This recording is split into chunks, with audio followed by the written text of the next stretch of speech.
reliable people who will be able to teach others also.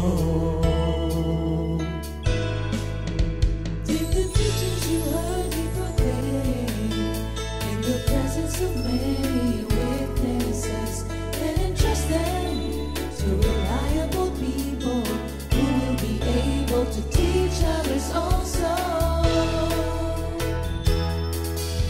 Take the teachings you heard me proclaim in the presence of many witnesses, and entrust them to reliable people who will be able to teach others also. Take the teachings you heard me proclaim in the presence of many witnesses, and entrust them to reliable people who will be able to teach others also. 2 Timothy 2:2. Hallelujah, 2 Timothy 2:2. Praise the Lord. 2 Timothy 2:2. You and me, let us proclaim the gospel. 2 Timothy 2:2. Hallelujah. 2 Timothy 2:2. Praise the Lord. 2 Timothy 2:2. You and me, Let us proclaim the gospel of Jesus Christ. Take the teachings you heard me proclaim in the presence of many witnesses, and entrust them to reliable people who will be able to teach others also. take the teachings you heard me proclaim in the presence of many witnesses, and entrust them to reliable people who will be able to teach others also. 2 Timothy 2:2. Hallelujah, 2 Timothy 2:2. Praise the Lord. 2 Timothy 2:2. You and me, let us proclaim the gospel. 2 Timothy 2:2. Hallelujah. 2 Timothy 2:2. Praise the Lord. 2 Timothy 2:2. You and me, Let us proclaim the gospel of Jesus Christ. The harvest is plenty, but the workers are few. As for me and my house, we will serve the Lord. We will serve the Lord.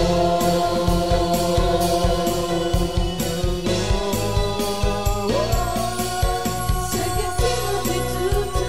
Hallelujah. 2 Timothy 2:2. Praise the Lord. 2 Timothy 2:2. You and me, let us proclaim the gospel. 2 Timothy 2:2. Hallelujah. 2 Timothy 2:2. Praise the Lord. 2 Timothy 2:2. You and me, Let us proclaim the gospel of Jesus Christ. 2 Timothy 2:2. Hallelujah. 2 Timothy 2:2. Praise the Lord. 2 Timothy 2:2. You and me, let us proclaim the gospel. 2 Timothy 2:2. Hallelujah. 2 Timothy 2:2. Praise the Lord. 2 Timothy 2:2. You and me, let us proclaim, live up His name, delighting the Lord for His goodness. Let us proclaim, live up His name, delighting the Lord for His goodness. Let us proclaim, live up His name, delighting the Lord for His goodness. And He's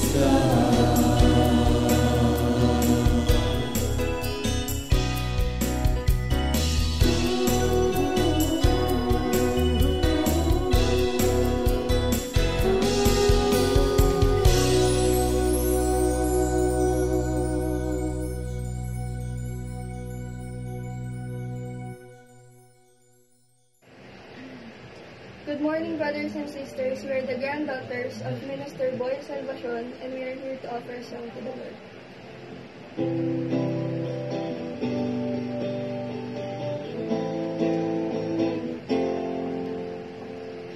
Lord, I've been blessed by your love.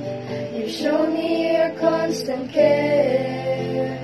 You're giving me all that I need, and never really leaves my side. Now all I wanna do is thank you, praise you, return all glory, and so I call to you, Lord.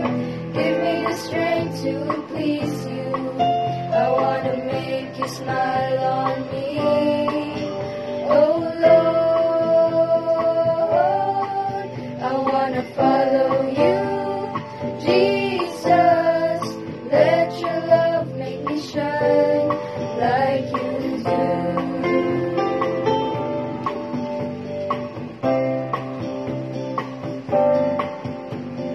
Lord, you set the best example of victory over sin.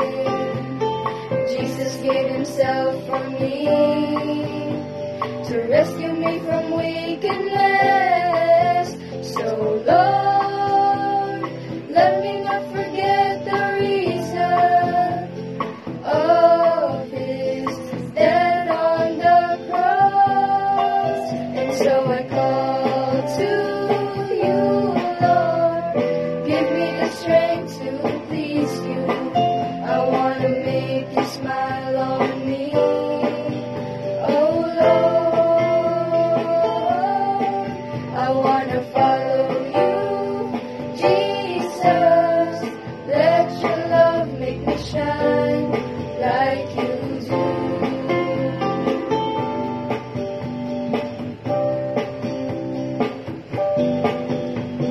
Show me the blessings of obeying. Show me how happy I can be. Let not evil take me away from your love.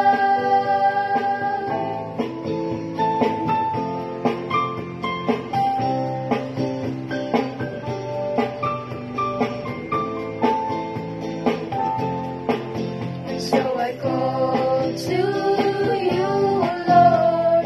Give me the strength to please you.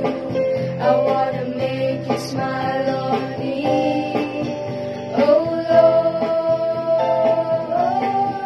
I wanna follow you, Jesus. Let your love make me shine like you do. Let your love make me shine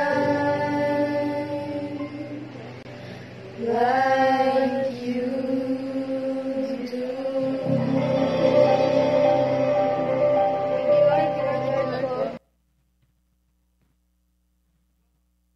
Good morning, Jesus! Yan, magandang umaga po sa ating lahat, sa ating mga outreaches sa North, East, West, and South. Particular po sa Paniki at saka Kuya po, outreach po natin. Good morning po mga kapatid. Ayan, Nong, bati po muna kayo.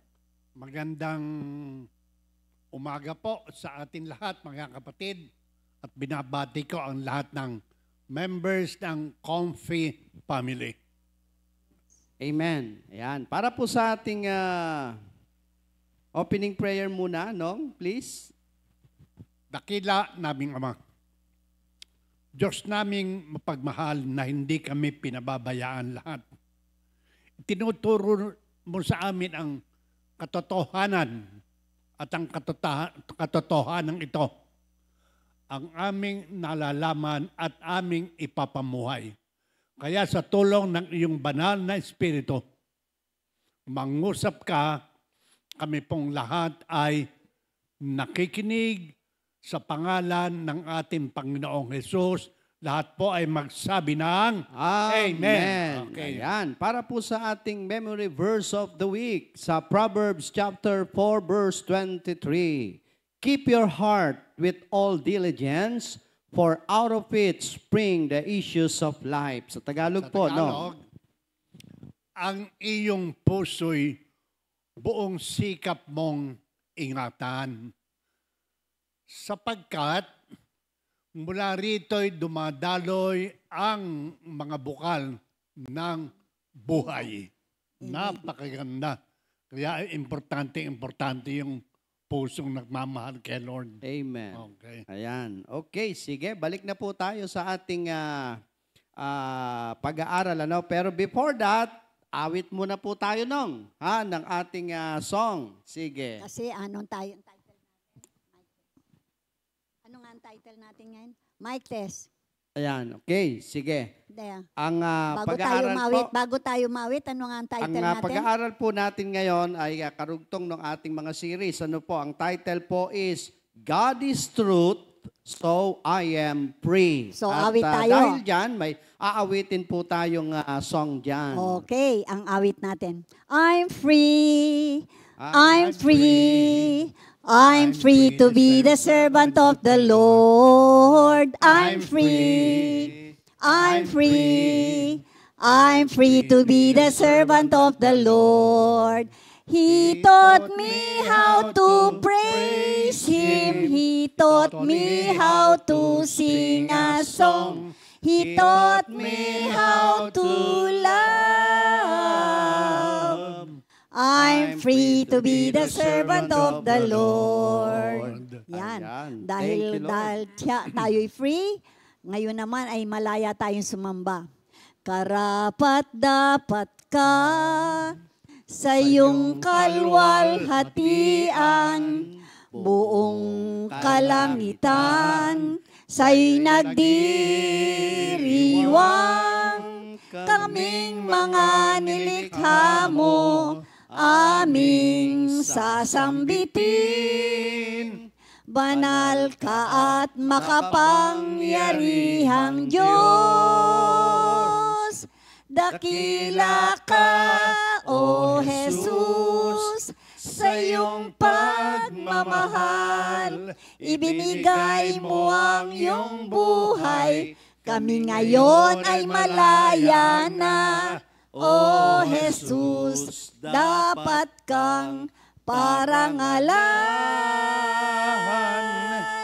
sa iyong aming buhay. Ikaw ang aming buhay. Kami ngayon ay sasamba sa iyo. Thank you, Lord. Amen. Ayan. Ngayon po ay nasa pang-anim na po na tayong series. Natapos po yung una nating series. And by the way, ang atin pong pag-aaral na ito, ang ating reference ay ang librong pinamagatang I Am Transformed by Rebel. Okay? At natapos na po yung ating 5 series. Okay? At ang una nating naging series is God is perfect, so I am growing. Pangalawa is God is wise, so I am teachable. Yung pangatlo po, God is unchanging, so I am consistent. Ang pang-apat, God is one, so I am whole. And the fifth one is God is sinless, so I am pure. At ngayon naman po mga kapatid, at ang pang-anim nating series is God is truth, so I am free. Ang atin pong word na babasahin ni Pastor Fred ay matatagpuan sa Juan 8:32. Babasahin ko po.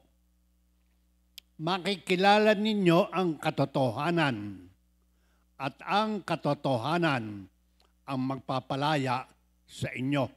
Ito po ang salita ng ating Panginoong Jesucristo na matatagpuan sa Juan 8:32.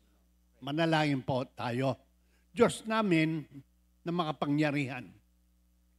Diyos na hindi nagpapabaya at alam ang katotohanan para sa aming mga kinabukasan, sapagkat ikaw ang magpapalaya sa amin at kami ngayon ay magiging tunay na malaya. Ayan. Meron palang malayang hindi tunay. Kasi doon sa 36, pakibasahin mo. Kung ang anak ay ang magpalaya sa inyo, kayo nga'y magiging tunay na malaya. Meron palang hindi, ito tunay. Oh. So, tingnan natin kung bakit magiging tunay na malaya. Nakahanda na po ba tayong lahat, mga Amen. kapatid? Amen. Okay. Tayo ay malayang ihayag ang apat na katotohanan. Yan. Ito yung tunay na malaya na ihayag natin. Ang apat na katotohanan. Because the truth is more than facts and figures. Ang apat na katotohanan pong ito na magpapalaya, ito yung tunay. Meron po tayong Great Commission na dapat nating gawin o tungkulin ng mga taong tunay na malaya. Number 1, meron tayong Great Commission. Matthew 28:18 to 20. Sabi pa ng Panginoon, lahat ng kapangyarihan ay ibinigay na sa akin. And that is the truth. At inaatasan tayo to make disciples. Disciple making. Disciple of whom? Kanino pong tagasunod? Sa Kanya. Sa Panginoong Jesus. Oo, Amen. Okay. At ito pong 19 ito, baptize them in the name of the Father, the Son, and the Holy Spirit. And I will be with you always up to the end of ages. So, ang gagawin tayo malaya ng ihayag ang apat na katotohanan, unay Great Commission, huwag kang mag-alaala, Minister Sandy.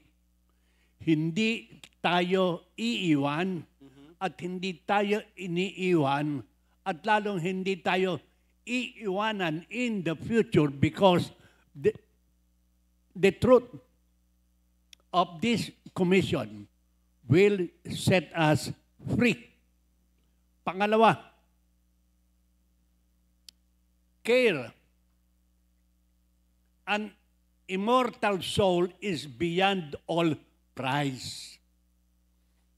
No trouble or suffering too severe.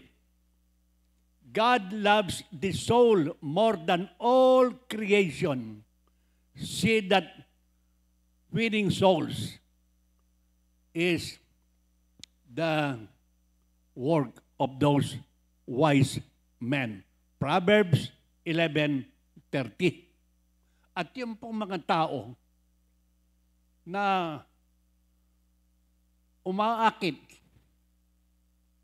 nagdadala ng kaluluwa sa Panginoon. Doon sa Daniel 12:3, napakaganda nun. No? Apo. Yan po yung bituing may ningning. Ayan. Kaya pagtitingin ka, yung mga taong nagdala ng mga kaluluwa, yung tunay na alam yung sila lahat lumaya, nagdadala ng kaluluwa sa Panginoon. Doon sa Daniel 12:3, they that be wise shall shine as of the brightest of the firmament, and they that turns many to righteousness as the stars forever and ever. Kaya pag nagawa natin itong mga ginagawa, ayon doon sa, dahil siya caring father, pag nakakita ka ng ng Between. between sa itaas, Ito yung mga leaders namin. Ito yung mga leaders nila. Ito yung leaders ng mga Christian communities na nagdala ng maraming kaluluwa sa Panginoon. Pangatlo, compassion. Compassion was the heartbeat of our members. They're members of the church. They're members of the ministry. But thou, O Lord, art a God full of compassion, gracious, long-suffering, plentiful in mercy and truth. Psalm 86, verse 15. Pangapat, meron tayong concern. Ang concern natin, one of the first question raised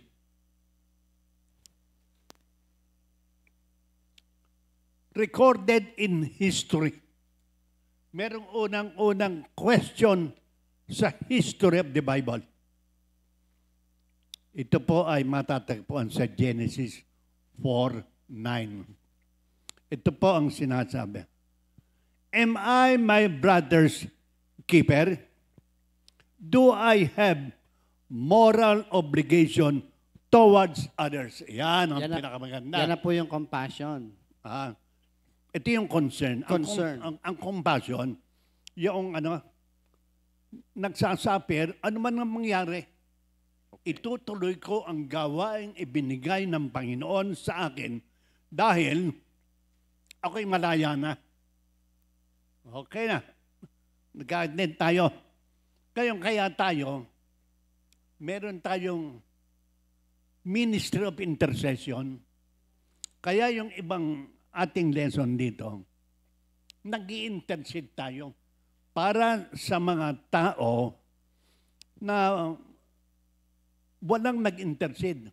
Kaya ito, intercession is the way of winning souls. No church can prosper without intercession or without praying one another. Hindi ito yung troubles with one another. Hindi yun.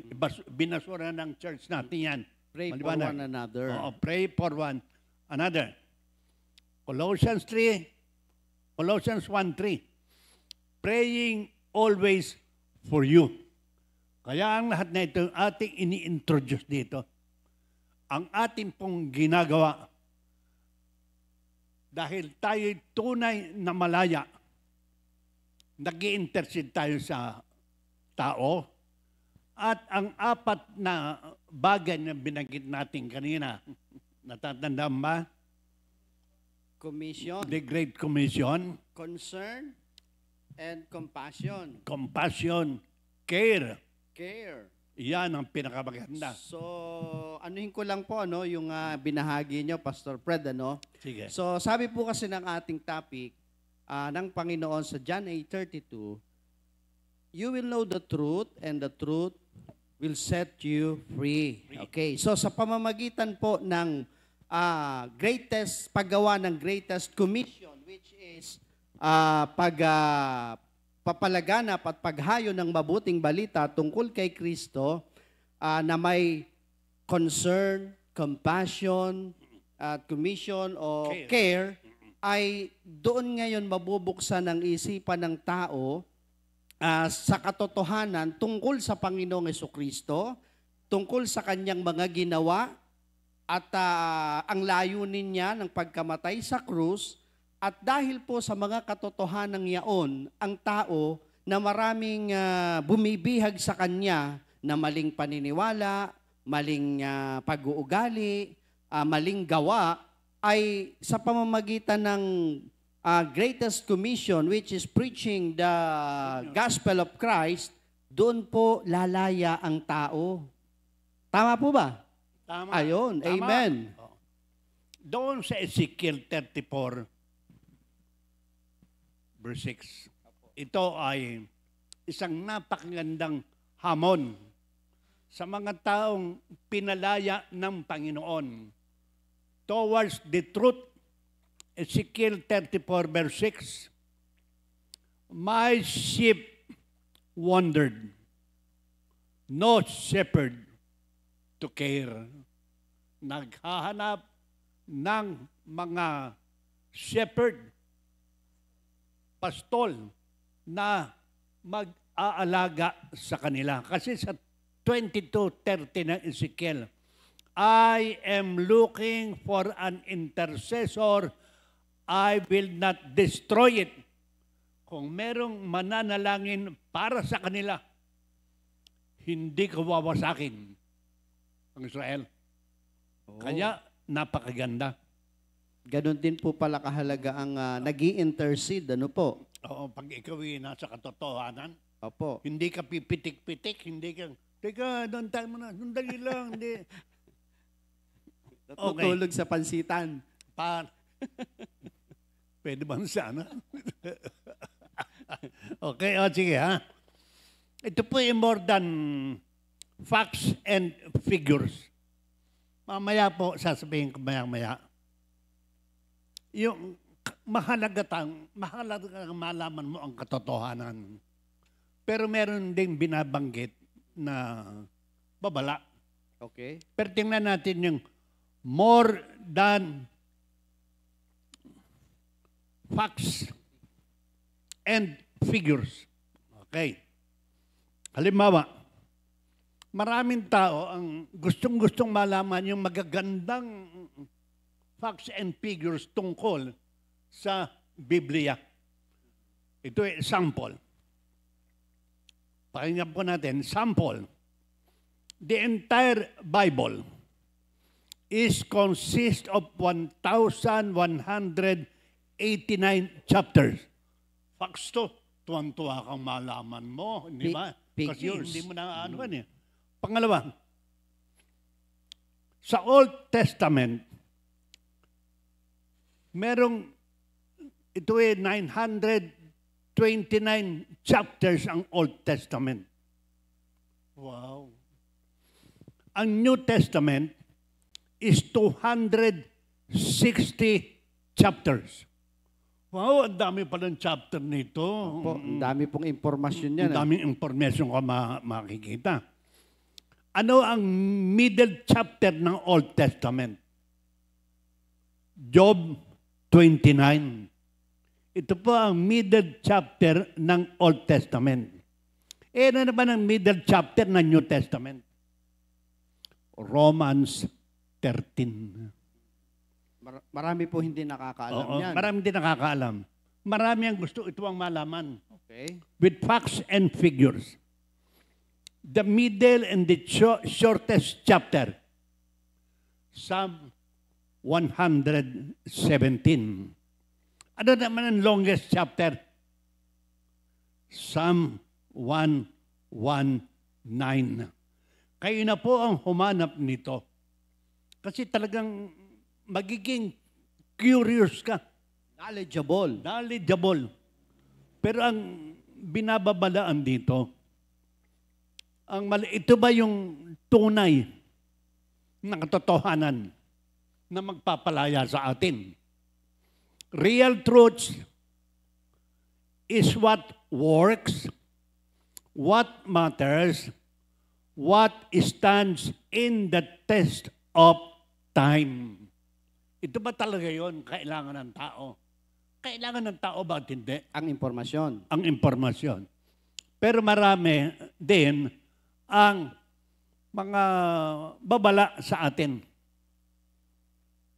The truth is practical or common sense like. Ito 1 Corinthians 8. Now about food and sacrifices to idols. We know that we will possess knowledge. Dapat. Hindi ba? Apo. Pero merong isang point. Knowledge pops up, but while love builds up. Paul was reminding them that the point of knowledge is to become better human being, not walking encyclopedia.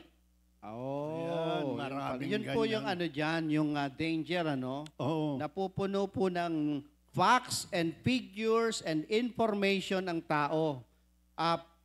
Pero ang gusto at hinahanap ni Lord, not just only information, but transformation. Ayan, nako, Sa pamamagitan ng pinakamaganda. katotohanan ng salita ng Diyos.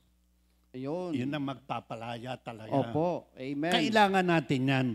Pero ang mga tao sa ngayon, hindi ko nila lahat. Mas maraming gusto, AI. Oo. Ano po kasi, ang bilis eh. Lalo yung may mga Google. Apo, di na po kayo pupunta ng library. Alam niya kung ano ang susunod na ano. Lahat.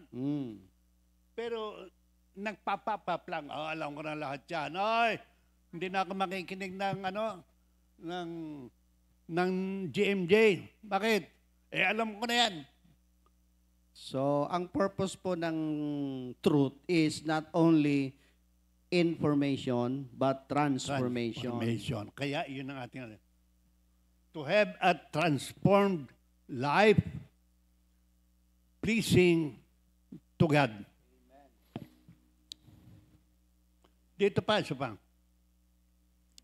Paul desired that the Colossian believers may know the truth and grow in that knowledge of the truth. Sinasabi niya sa mga taga-Colose na kailangan malaman ng mga believers doon sa Colose yung katotohanan. To grow in that knowledge of truth. Maaaring alam mo, pero hindi tayo lumago. Alam lang natin. Alam ng iba. At yan ang hinahanap ng marami. Information, not transformation of their lives in knowing the truth, and that truth will set us free.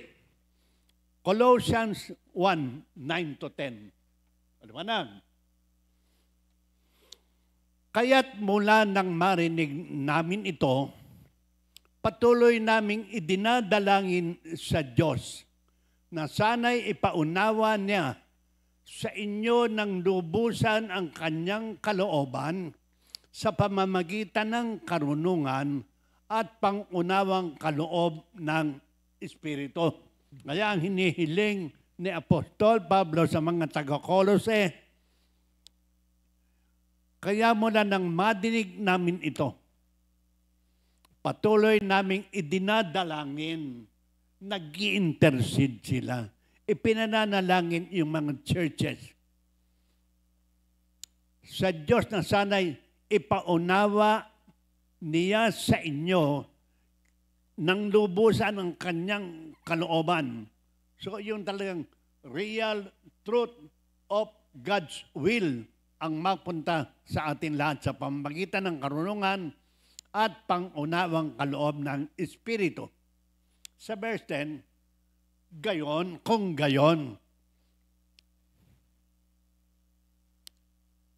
makakapamuhay na kayo ng karapat-dapat at kalugod-lugod sa Panginoon, sa sagana sa lahat ng uri ng mabubuting gawa at lalawak ang inyong pagkilala sa Diyos. Napakaganda ng Opo, amen. ang hindi mo malirip dito, yung tunay na katotohanan. The true freedom comes from Christ. Yun binasa natin kanina. Yung true freedom comes from Christ. Ang tunay na freedom, not money. Hindi, wala na. Hindi na ako hindi na ako nagmamahal. Hindi na ako, isan lang mahal ko sila. Anong ginagawa mo? Yun ang tanong. Merong result. Amen. Real truth is not money.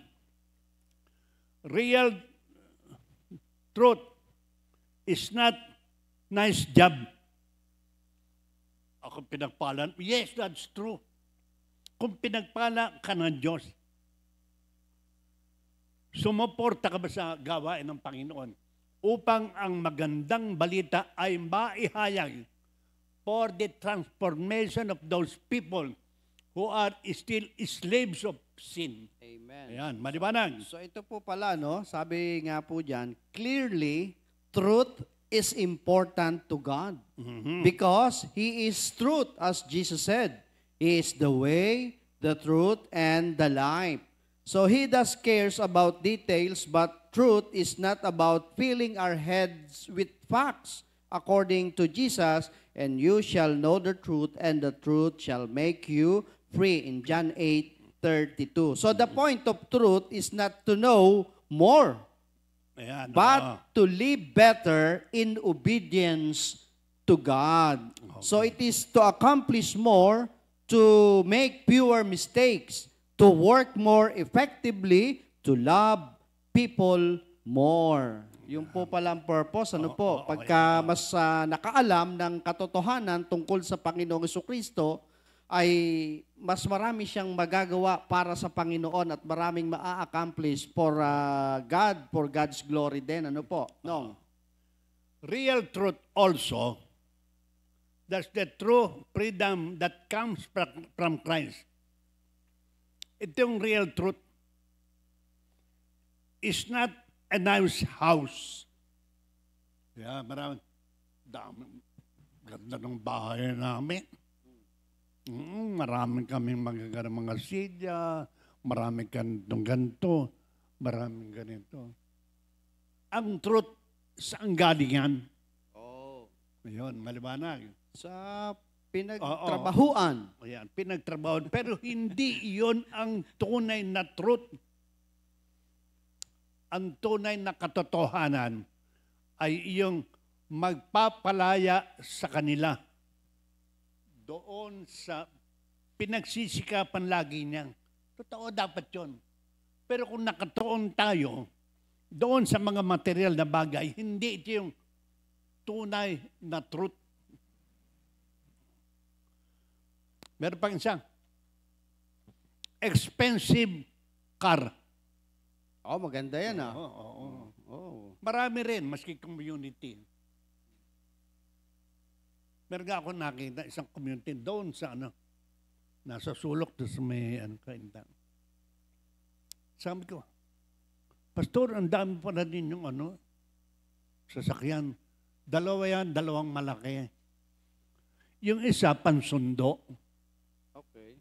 Sa lahat ng hindi makapunta. Sa fellowship. Oo. Yung isa, ginagamit ko pag kami may outreach. Dalawa yung ang gaganda ng sasakyan. Pero ginagamit nila doon sa may kaintain, papasok doon. Ginagamit nila sa mabubuting bagay. Marami rin. Pag ako'y nakabil ng tunay ng gagamitin ko yan. Sa gawain. Oo, gagamitin ko yan sa gawain. Pagkatapos, sa kompi, wala nito. Dito sa kompi, kapag nangako, hindi napapako, tinutupad ang lahat ng kanilang pangako sa Panginoon. Kapag ako'y nagkaroon siyang magandang sasakyan, paggagamit ko kay Lord. Opo. Wala pa akong nakita o nadinig dito sa atin na nangako na paggagamit, tapos napako. Meron nga po ako nakita eh. Na-bless ni Lord. Yung isang member natin, taga Santolan. Pasig. Biniyayaan ng Panginoon ang maraming malaki yung sasakyan. Naisasama niya ngayon lahat ng yung mga kapatid niya, pamangkin, tiyuhin, sa gawain, biniyayaan ni Lord. Every Sunday, kumpleto lagi sila. Ako nga, may kilala yan. Opo. Hindi malaking sasakyan. Maliit pa lang. Maliit lang. Pero, lagi naka-outreach. mas At saka maganda. matatanda pa sila. Hindi naman po matanda siguro kasi malakas Ewan pa ko, ewan ko sa iyo. Senior. Senior. Baka biyanan mo. Opo. Maliit lang. Pinaghuhusto yung kanilang maliit na sasakyan. For the glory of God. Hindi para sa kanilang kaluwalhatian. For the glory of God and with the ministry of our Lord Jesus Christ. Kaya pagka talaga nalaman ng katotohanan, malaking bagay, kasi yung error, waste our time and energy. But truth gives us freedom. O nga naman, pag ginamit nga naman sa mali o sa error, yung mga biyaya ng Panginoon at hindi sa truth kung bakit binayayaan ng Panginoon ay para bigyan siya ng kaluwalhatian doon sa biyayang yaon. O nga, waste of time and energy. Okay, pero yung truth gives us freedom, Thank you, Lord. Kaya yung sinasabi natin kanina, pag malaya na, yung mayabang. Kasi pag marami ng masyadong nalalaman, yung mayabang, kaya doon sa binasa natin, 1 Corinthians 8:1, knowledge pop up. Nawawala yung pag-ibig. Kasi po yung kaalaman napunta sa ulo. Nako, alam niyo po, pagka lumaki yung ulo, sakit yan may tawag yan. Pagka lumalaki yung ulo. Ano yan? Hydrocephalus, ang tawag po dyan. Tinutubig yung ulo, kaya lumalaki. Sakit po yun Kaya ito naman si San Pablo, ang sabi niya, kapag ginamit sa utak lang yung mga nalalaman at naging mayabang, yun yung pops up, Opo, pagka puro knowledge. Gusto mo maging walking Walking encyclopedia. Minsan gusto mo talunin mo yung AI Meron po ba noon? Meron. Hindi gawa ko yan, kantang yan, gano'n. Sa bagay naman. Tapos may nakadinig. Uy, yung boses na nadinig ko kay AI. Kaya tayo, binababalaan paminsan-minsan. Ganito Finding truth is a lifelong pursuit. That means opening our hearts and mind in prayer. Ayan. Prayer. Kaya, Lord, bigay mo sa akin ng katotohanan na magpapalaya sa aking pamumuhay bilang Kristiyano. Ano po ang aking gagawin? Alam mo na ngayon. Opo. May share lang po ako about Sige. kasi yan about truth kasi nabanggit po rito kanina, nabasa ko, error waste our time and energy. But truth gives us freedom. Alam niyo po ba nung na ako din noon, nung wala pa ako sa ganitong gawain, is meron akong isang ginagawa na pinag-ukulang ko talaga ng panahon. Okay? Lately na lang, nung nakarinig ako ng salita ng Diyos, sumattend ng mga prayer meeting, ng fellowship, doon ko lang nalaman na error pala yung aking ginagawa that time. Hindi pala truth. Alam niyo po kung ano yon. Ano yan? Tuwing mahal na araw kasi, namanata ako noon. Ang panata ko noon is aakyat ako tuwing mahal na araw sa Saan? Bundok Banahaw. Alam niyo po ba yung Bundok Banahaw? Maraming panatiko doon sa may Quezon Province. Malapit lang po yun sa San Pablo City, Laguna. So namanata ako doon. Kasi ang alam ko, pag umaakyat ako doon sa bundok na yun, nagsasakripisyo ako, ay mababawasan ang aking kasalanan at mapapatawad ako ng Diyos sa aking mga kasalanan. So, yun ang aking paniniwala. Kaya, yearly, umaakyat po ako doon. Nag-spend ako ng time, ng effort, ng energy. Katunayan, nag-overnight kami doon sa tuktok ng bundok na yon, sa Bundok Banahaw. Hanggang ngayon? Then, noon po, noon. Hindi ngayon. Ngayon di na. Ito nga po Ito yung ano niyan di ganon. Tapos, yearly yun. Inaakyat ko for so many years. Okay?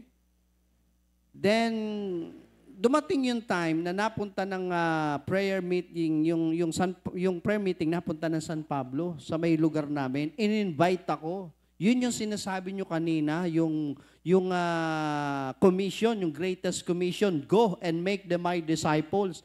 May nagpunta, may nagpipreach. In-invite ako ngayon nung isang barkada ko doon sa bahay ng prayer meeting.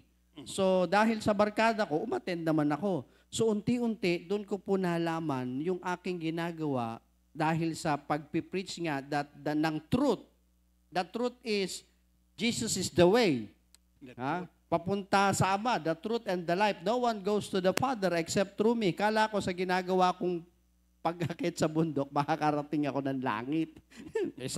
Nagsasakripisyo ko eh. Sintonism yun. Nalaman ko, dahil po sa truth na ipinahayag ng mga manggagawa na humahayo na ginagampanan yung greatest commission na meron silang concern, may compassion, may care. So, nalaman ko po yung truth about Jesus Christ. Okay? At unti-unti doon, mula noon, tinantanan ko na po ang pag-akyat sa bundok Banahaw.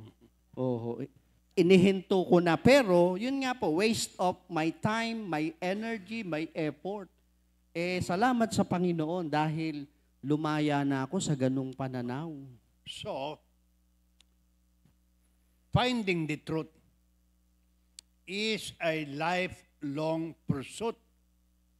That means, bubuksan natin yung ating mga puso at yung ating kaisipan in prayer. Panag. Opo. Kasama yung puso at saka pag-iisip in prayer. Hihingi tayo ng guidance sa Panginoon para mabago yung ating mga isipan, ating mga puso sa pamamagitan ng pananalangin at pakikipag-ugnay sa Panginoon through the power of the Holy Spirit that guides us. Amen. So that we will be set free. Indeed. Ayan. Totoo po yan, mga kapatid. Kasi syempre that time, nung ako'y uma-attend na ng prayer meeting, nakakarinig na ako ng salita ng Diyos. Tapos, nagbabasa-basa na rin ako ng Bible. At nagpe-pray ako kasi sabi nung mga manggagawa that time, pray ka bago ka muna magbasa para maintindihan mo. So, syempre, ganun po ang ginagawa ko. Nagpe-pray ako bago magbasa. And then, ang isa po sa nagbigay sa akin at nagpalaya, yung truth about sa aking ginagawa, na magsasakripisyo ako para mapatawad ako ng Diyos sa aking mga kasalanan. Kasi ang alam ko, basta sa gagawin kong tama at mabuti, mapapalaya ako sa aking kasalanan at mababawasan. Pero alam niyo po, habang nagbabasa ako, yun nga po yung with the guidance of the Holy Spirit, tinuro sa akin habang binabasa ko yung mga scripture tungkol sa Panginoong Hesukristo. Na halimbawa yung Ephesians 2:8 and 9. Isa po yun sa nakapagpalaya sa akin. Tapos ano pa? Yung Hebrews 9:22. Okay? Yung Ephesians 2:8 and 9, di po ba sabi roon, you are saved by grace through faith in Jesus Christ. Yan, oo. It is a gift from God. Hindi ito dahil sa inyong mga gawa, kaya't walang dapat na ipagmalaki ang sinuman. Alam niyo po, hinimay-himay ko po yun, yung truth na yun, yung katotohanan na yun, na ang kaligtasan ay dahil sa kagandahang loob ng Diyos. Pag sinabi, Hindi ikaw. hindi po sa akin, kasi So that sabi, no one can boast. opo, sabi doon, dahil sa kagandahang loob ng Diyos, naligtas kayo sa pamamagitan ng inyong pananalig kay Kristo, na siya ang namatay sa krus at dugo niya ang nagbayad at tumubos para sa ating mga kasalanan. Ayun, Hindi ito, at ito'y kaloob ng Diyos, yung kaligtasan. Hindi ito dahil sa inyong mga gawa, kaya't walang dapat na ipagmalaki ang sinuman. Alam niyo po yung truth na yon about Jesus. Isa po yun sa nagbigay sa akin ng kalayaan para po lumaya sa maling paniniwala ko na pag-akyat ko sa bundok, ako'y mapapatawad sa aking kasalanan. Pero bumaba ka agad. Hindi. Hindi pa po, hindi ko pa alam nun Natutulog pa nga kami, nag-overnight pa kami dun sa bundok na yun Pero salamat sa Panginoon. And eto pa, yung Hebrews 9:22, that without shedding of blood, there is no remission of sin. Sabi po ron, isa rin yun sa katotohanan na nagpalaya sa akin na kung walang pagbubo ng dugo ni Kristo ang tinutukoy doon, walang kapatawaran ng kasalanan. At yung ginawa ng Panginoon na pag-aalay ng kanyang buhay at dugo, ang sabi po doon, yun ay sapat na. Naku, nung narinig ko at nabasa ko yung sapat na, sabi ko, hindi na ako akit. Sapat na pala yung ginawa ng Panginoong Hesukristo. Yung truth na yun, nagpalaya po sa akin yun. Hindi mo na pwedeng dagdagan yun. Ha? Hindi na, sapat na raw po Pag sinabing sapat, walang labis, walang kulang. Kaya salamat sa katotohanan ng salita ng Diyos. Amen. So yung sinasabi mo kanina ngayon, nang madinig mo, nagbukas ka na ng Bible. Amen. Dito meron tayong naging nung araw, noong bisita. Ang sabi, no word, no breakfast. Kaya maraming naghahanap ng almusal. Sa kompi, hindi nagluluto ng almusal. Hindi ka rin pwedeng kumain hanggat hindi ka nag-aaral ng salita ng Diyos. So, finding the truth means nagpapatibay o nangangahulugan studying the Bible and increasing our knowledge of the Scripture. Hindi kung ano-ano, hindi yung knowledge of the Scripture. Nakasenter tayo sa pages of the Scripture na nagpapalaya sa atin lahat tulad doon sa mga maling gawain ng kaligtasan. Kasi nga doon sa 1 Corinthians 15, meron doon sinasabi, kung ang inaasahan mo sa daigdig na ito ay para dito lamang, I'm sorry to tell you, ikaw ang pinakakaawa-awang taong nilalang. Lahat ng nakikinig dito, pinagpala ng Diyos. Amen. Amen. Dahil ayaw nila at alam nila ang katotohanan that Jesus is the way, the truth, and the life, and no one comes to the Father except by Him. Ayan, maliwanag na maliwanag. Ang hindi except through my sacrifice and good works. Through Him lang, kay Kristo. Through Him, okay. Amen. Maliwanag na maliwanag. Daang mga bagay na pinag-aaralan natin, huwag nating mamaliitin. Hindi lamang sa utak, facts and figures, doon natin ilalagay. Maraming tao aakala si Lord ay patalon-talon lang ng pwede na yung bubunot lang ng isang scripture. Pwede na, bunot doon. Hindi. From Genesis, in the beginning, God. Opo, tama. Dapat po, pagka nag-aaral ng Bible, dapat as a whole. As a Hindi yung whole. papitas-pitas. Hindi. Okay.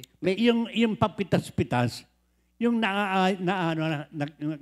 nasa ganito, medyo humihimaan yun. Kumukuha ng Word of God in relation to the context of the Scripture that we are studying. Hindi ka kukuha para mag-suit sa iyo. Sinners use the Word of God to suit himself. Kung ano yung kailangan niya, nang sasabihin, hindi. Kung ano yung aayon sa ginagawa niya. Kaya hindi pwede yun. God cares about the truth in every areas of our lives. Caring sa lahat ng bahagi ng ating buhay. Sa lahat ng ating mga ginagawa. Sa lahat ng ating pananalig at pananampalataya sa Diyos. God makes us pure. God makes us holy. God transform us. Kaya sinasabi mo kaniyang transformation, yun yung ating buhat pa sa una. Inaayos ni Lord ang ating buhay. Hindi lang dahil sa para mag-increase yung knowledge, ang utak. Kasi yung ating babala kanina na sinasabi sa unang Korinto 8:1. Inalalagay lang sa utak. Amen. Oo po. Ipamuhay Yun. ang lahat ng napapag-aralan. Maraming tao talaga, oo. Pero sa ngayon, dahan-dahan nang nabubuksan ang isipan ng mga tao at inalalagay sa kanilang mga puso ang lahat ng kanilang napag-aaralan, natututuhan. Sabi, kulang pa ba sa ating lahat? Tatanong ko, kulang pa ba? Lunes ng umaga, anong meron? GMJ. Martes ng umaga, anong meron? GMJ. Sa Miyerkules, anong meron? Bible study. Huwebes, GMJ. Biyernes, GMJ. Sabado, Awit ng pag-ibig ni Lord. Linggo, Fellowship. Sanlinggong pag-ibig yan, pag-ibig ni Lord. oo. Di ba? Ano ang nangyayari sa atin kung tayo nakikipag-fellowship with one another? Ang sabi po ng ating nakaraang pag-aaral, kung sino yung madalas nyong kasama. Iyon ang nakuha kamukha mo. Ayun. Kaya sabi ng mga pag-aaral, you are created to be like Christ. Kaya yung lahat na nakikipag-fellowship sa atin, lahat ng mga nakikinig sa atin, nagkakamukha-mukha tayo. Tingnan mo yung mo, gusto kitang makita, kamukha ba kita? Daddy!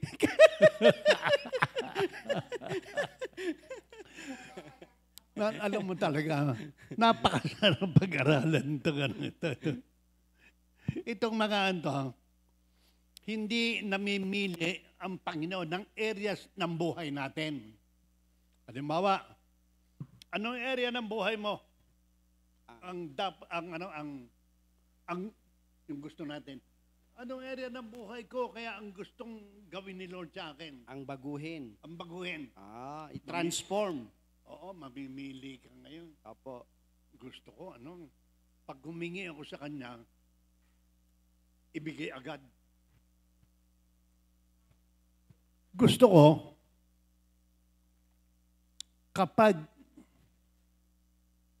kung saan ako gustong pumunta, yun ang gusto ng Diyos. Meron pa rin mga bagay. Ang gusto ko, na paniwalaan, yung gusto kong mapaniwalaan, ang Bible, gusto mong ang Bible ang sumunod sa iyo. Hindi po ganun yon. Ang Bible, si Lord po, hindi nagra-random. Anak, ano bang gusto mong gawin ko sa'yo? Ang gusto ko tuwing hihiling ako kay Lord, ibibigay niya immediately. Gusto ko pag ganito yung pamamaraan ng ganito, hindi yan. Kadalasan, they that wait upon the Lord shall renew their strength. They shall mount up on wings like eagles. Ano They pa? will run and not weary. They will walk and not faint. Teach me, Lord, to wait. Punta kami sa Davao kasi ni Sister Nilde. Merong malaking agila. Philippine Eagle. Yung mga ano ngayon, yung mga pera ngayon, eagle na nakalagay. Wala na yung ano. Wala na po. Old coins. Oo. Sa old coins po yun. Pati pera natin. Ay, sa pera natin ngayon. Okay. Yung mga bago. Tinanong ko Wala doon nang sa mukha. caretaker nung Agila. monkey eating Monkey eating eagle. Ito pong eagle na ito, Mm. kung sino lamang ang nagpapakain sa kanya, Oh. yun ang kanyang asawa. Pag hindi na siya pinakain, hindi na yun. Mm. Parang tulad natin, kapag hindi answered prayer, hindi ko ang Diyos ko. Ang Diyos ko alam mapagmahal. Pero nalilimutan natin, He is a just God. Marami ang namimili kung ano lang ang maganda.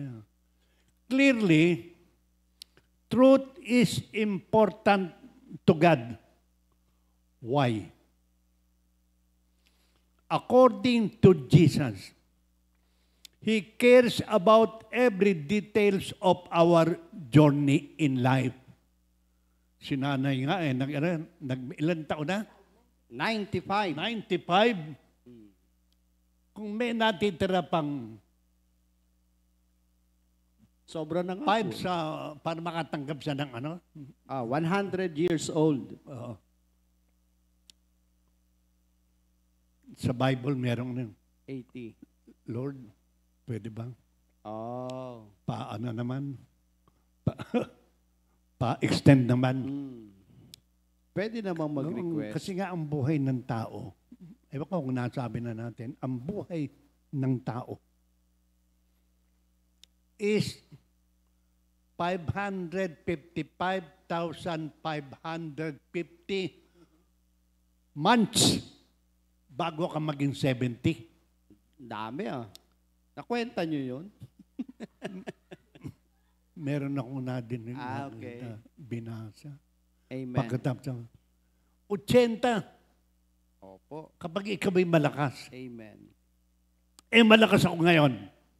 Edi thank you, Lord. Thank you, Lord. At dahil po dyan, babatiin din natin ang mga may karawan ngayon. Hoy! Amen. Okay? Sige.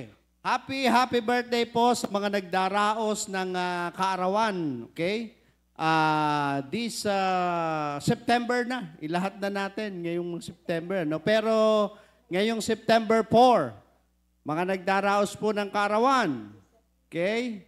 Unang-una dyan ay si Sister Sophia Gaberia. Happy birthday! Sister Teresa Serrano ng Baguio. Sister Sophia nga pala, anak yan ni Brother Larry. Sister Alice Torato ng Paniki Prayer Group at si Sister Mia Badwa. I think Isabela po yan. Okay? Happy birthday po sa ating lahat. At belated happy birthday kay Minister Sandy nung September 1, nung Monday.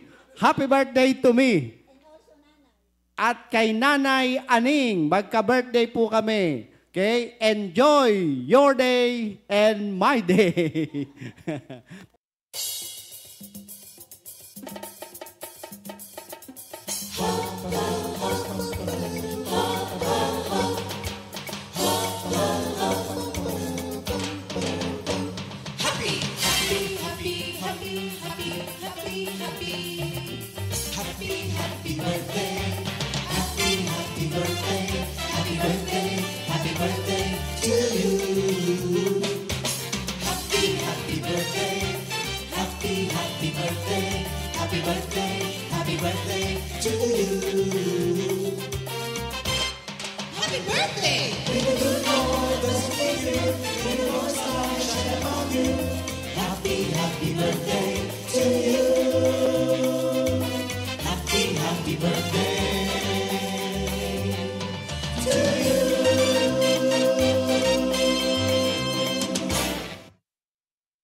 Ayan, thank you Lord. Happy birthday ulit mga kapatid and enjoy your day. Thank you Lord. O ngayon, i-wrap up muna po natin ang ating pag-aaral mga kapatid. Ano po?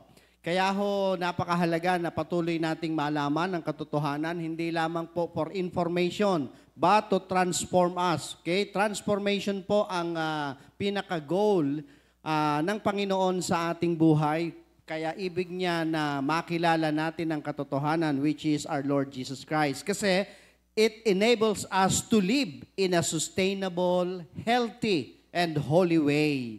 Kaya nga po, same goes then with Peter. When he said that faith should be accompanied by goodness, and goodness add knowledge, and knowledge add self-control. Yan po ang sabi dun sa 2 Peter chapter 1, verses 5 to 7. Basahin po natin sa New International Version. For this very reason, make every effort to add to your faith goodness, and to goodness, knowledge, and to knowledge, self-control, and to self-control, perseverance, and to perseverance, gentleness, or godliness, and to godliness, mutual affection, and to mutual affection, love. Ayan po ang pinaka-goal kung bakit po dapat nating patuloy na makilala at malaman ng katotohanan tungkol sa Panginoong Hesukristo. Sapagkat ito po ang isa sa sekreto ng buhay Kristiyano, mga kapatid. Katulad ng sinabi dito sa aklat ng Joshua, kung ibig nating maging matagumpay sa ating buhay, especially sa ating buhay spiritual, dito po ang sabi sa Joshua 1:8, keep this book of the law always on your lips, meditate on it day and night, so that you may be careful to do everything written in it. Then you will be prosperous and successful. Have I not commanded you? Be strong and courageous. Do not be afraid. Do not be discouraged. For the Lord your God will be with you wherever you go. So mag-ano po tayo, reflect and respond ngayon sa ating natutunan doon sa John 8:32, that He is the truth and the truth shall set us free. Ito po yung ating reflection and respond. What areas of our life need truth today? Ayan. Ako, isinare ko po yung area ng aking buhay. Sabagay, noon pa naman yun, yung pag-akyat-akyat ko sa bundok, for me to be saved, hindi naman pala po yun ang sinasabi ng truth. And then, in what areas have you found greater freedom or effectiveness through growing in truth? Ayan. Ano ba sa area ng ating buhay ang nakalasap tayo ng kalayaan, at paglago sa ating pananampalataya at sa katotohanan na narinig at nalaman natin sa salita ng Diyos. And then, another is, can you honestly say that you all are already free in your union with Christ? Okay? Dahil nasabi mo na yun, kailangan ma-accomplish natin ang marami. To make fewer mistakes, tulad ng sinabi nga sa 1 Peter, the ladder of maturity in Christian life. Fewer mistakes, to work more effectively, to love more people. At ang panghuli natin scripture,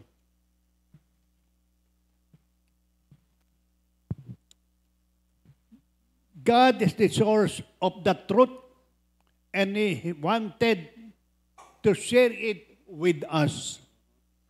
John 1:70. For the law was given through Moses.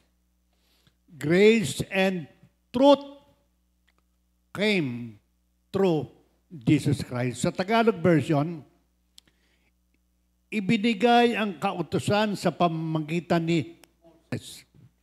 Ngunit dumating ang kagandahang loob at katotohanan sa pamamagitan ni Hesus Kristo. Manalangin po tayong lahat. Dakila naming Diyos, marami po kaming pagkukulang. Karaniwan po sa amin ay meron pa rin pagkukulang hanggang ngayon. Inahihingi po namin ng tawad. Ang aming mga pagkukulang na ito and to study the Scripture, to read the Scripture every day. Be confident, be courageous.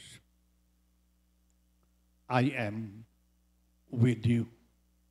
Salamat, Panginoon, sa kapatawaran na aming tinanggap. At simulan sa oras na ito, malaya ang aming mga isipan. Ang aming puso na binago mo. Na kami mag-declare ngayong oras na ito that God is the truth, and so I am free. In Jesus' name we pray. Amen. Amen. Thank you, Lord. Para po sa ating repeat new song of the week, A Strong Refuge, composed by Sister Zenny Radam. God bless po mga kapatid. See you next time. Thank you.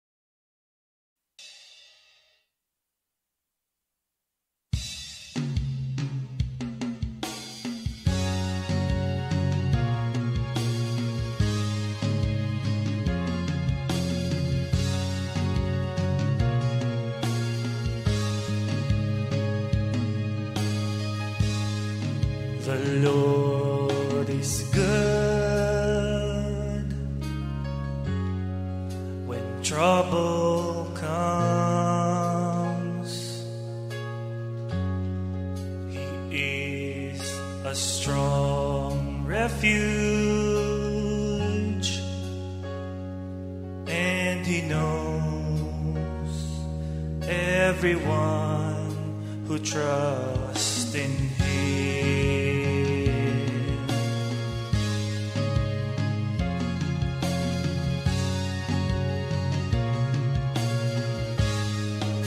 The Lord is good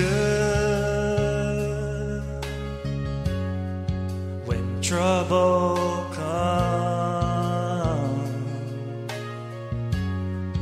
He is a strong refuge, and He knows everyone who trusts in Him. Your words sustain me. Your promise revives me. It comforts me in all my troubles.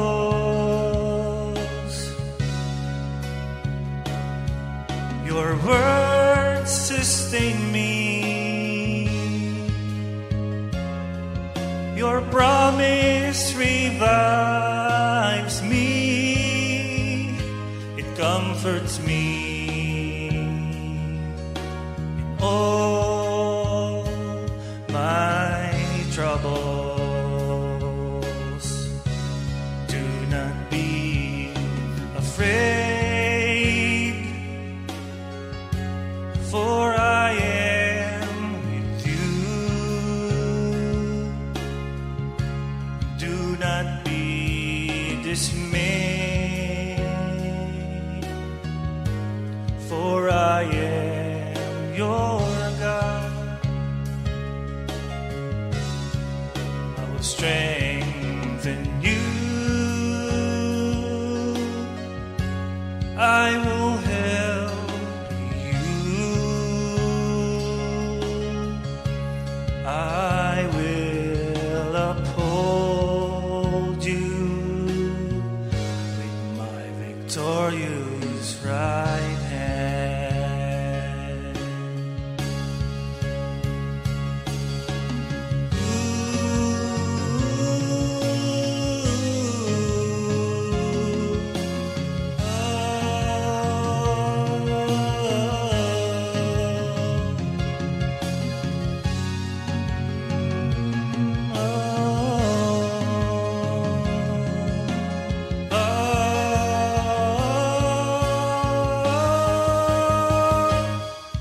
Your words sustain me.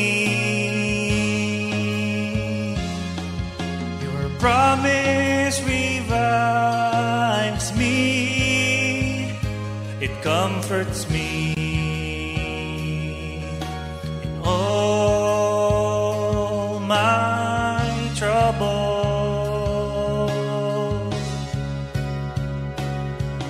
Your words sustain me. Promise revives me. It comforts me in all my troubles. Do not be afraid, for I am with you. Do not be dismayed, for I am your God. I will strengthen you. I will help you. I will uphold victorious right hand. I will uphold you with my victorious right hand.